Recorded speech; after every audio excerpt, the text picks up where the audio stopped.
toch? Wat denk je dus? Nee, zo ja. Met de nog natuurlijk is er.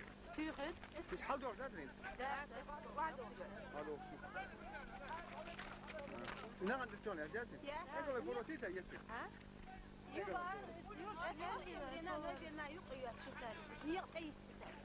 Hoe moet het worden? Goed goed.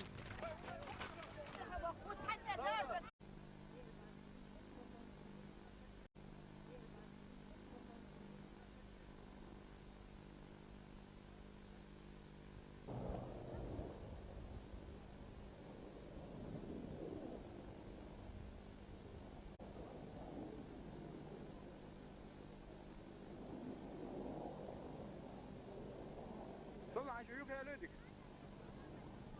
Dik yukarı alıyor.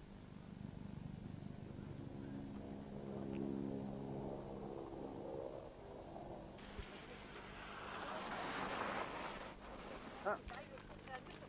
Şu tänker du då? Şu tänker du? Nee, zo ja. Met de nog natuurlijk is er. Dus haal door dat erin. Hallo. Nou aan de toon, ja. Ik wil voor het eten, yes.